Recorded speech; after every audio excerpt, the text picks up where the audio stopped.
Have you ever opened a family photo album, looked at a picture of yourself as a 1 or 2-year-old child smiling happily in your parents' arms, and wondered, where did that moment go?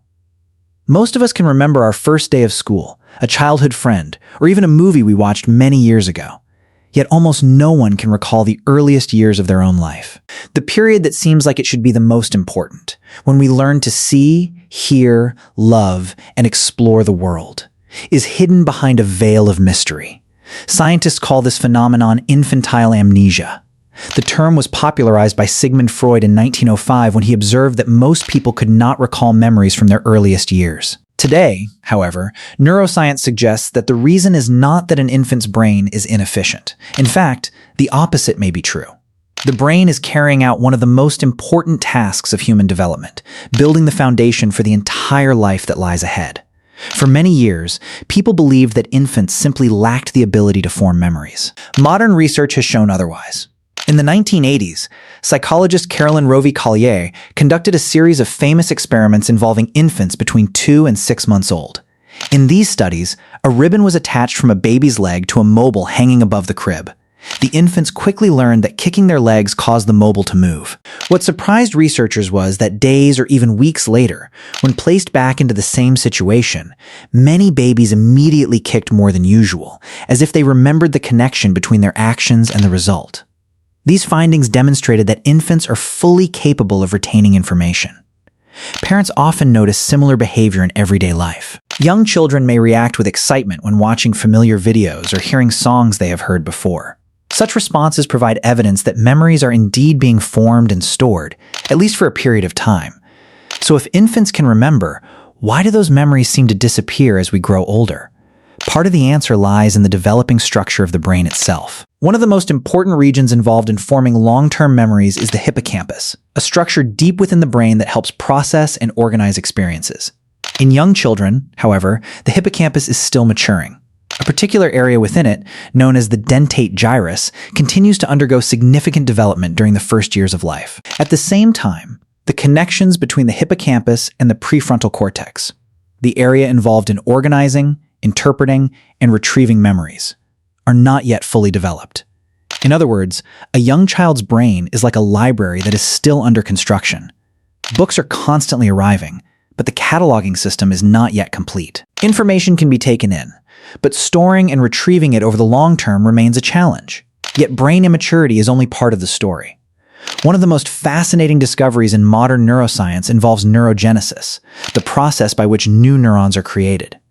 During early childhood, neurogenesis occurs at a remarkably high rate, particularly within the hippocampus. This rapid growth allows children to learn at an extraordinary pace. In just a few short years, a child can learn to recognize faces, understand thousands of words, develop motor skills, and absorb countless rules about how the world works.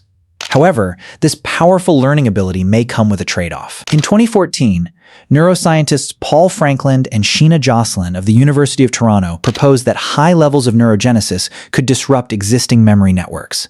As new neurons are continuously added to the system, older neural connections may be reorganized, making early memories more difficult to access. Studies in animals have shown that increased neurogenesis is often associated with faster forgetting, while reducing neurogenesis can help preserve memories for longer periods. This does not mean the brain is making a mistake. Rather, it appears to prioritize learning and adaptation over preserving every detail of the distant past. There is another crucial factor as well. To create memories that can later be recalled as part of a personal life story, the brain needs more than the ability to store information. It also needs a central character in that story. That character is the self. Psychologists refer to this as a sense of self, or self-awareness. As adults, we do not simply remember that an event happened.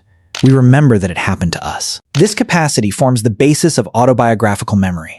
A well-known line of research by psychologists Douglas Howe and Mary Courage used what is called the Rouge Test to explore this development. In the experiment, a small mark of colored makeup was secretly placed on a child's nose, and the child was then shown a mirror. Children younger than about 18 months often did not recognize that the reflection represented themselves. However, between 18 and 24 months of age, many children began touching the mark on their own nose rather than on the mirror, indicating that they recognized the reflection as their own image. The emergence of self-recognition is believed to be an important milestone in the development of lasting autobiographical memories. Language also plays a critical role in this process. Developmental psychologist Catherine Nelson argued that language provides the framework people use to organize experiences into meaningful stories. Before children can describe events with words, they may experience many things, but they lack the tools to structure those experiences into a coherent narrative. Imagine collecting thousands of puzzle pieces without having a box to sort them into. That may be similar to how early experiences are stored. As a result, many early memories may persist as emotions, sensations, or unconscious responses rather than as detailed stories that can be consciously recalled. Research has also shown that culture influences how early people can remember events from their lives. Adults in many Western cultures tend to report earlier first memories than adults in several East Asian cultures. One possible explanation involves the way parents discuss past experiences with their children. In families where parents frequently talk about personal events and encourage children to share feelings and perspectives, autobiographical memories may become more strongly reinforced. Some studies of the Maori people of New Zealand have even found unusually early average ages for first memories, potentially related to rich traditions of family storytelling. In today's world, photographs, home videos, and digital journals may also help reinforce and cue personal memories over time. When we step back and look at the bigger picture, a profound truth emerges. The child we once were has not truly disappeared. Even if we can no longer consciously access those earliest memories, the experiences of infancy and early childhood continue to shape the architecture of the brain. The first sounds we heard, the first hugs we received, and the sense of security, or insecurity we experienced all contributed to who we would become. In a sense, the child we once were gave up the detailed record of those years in order to build a brain capable of learning, adapting, and thriving. What was lost was not the value of those experiences, but merely our ability to tell their story. For parents, this understanding carries an important lesson. Do not assume that your child's earliest years are unimportant simply because they will not consciously remember them later. Love, attention, and positive experiences are quietly helping to build the foundation of the person your child will become. Tell stories. Talk about the events of the day. Preserve photographs and videos of meaningful moments. Most importantly, be fully present in the time you share together. Those experiences may not survive as specific memories, but they can become part of the emotional and psychological framework that shapes a child's future. So the next time you come across a photograph of yourself as a baby and feel disappointed that you cannot remember that moment, consider another perspective. Perhaps those memories never truly vanished. They may still live on in the way you experience the world, in your habits, in your emotions, and in your ability to connect with other people. Take a moment to thank the child you once were, the child who experienced all those early years and helped create the person you are today. And if you are raising a child of your own, remember that every day of the present is helping build a future that will last a lifetime.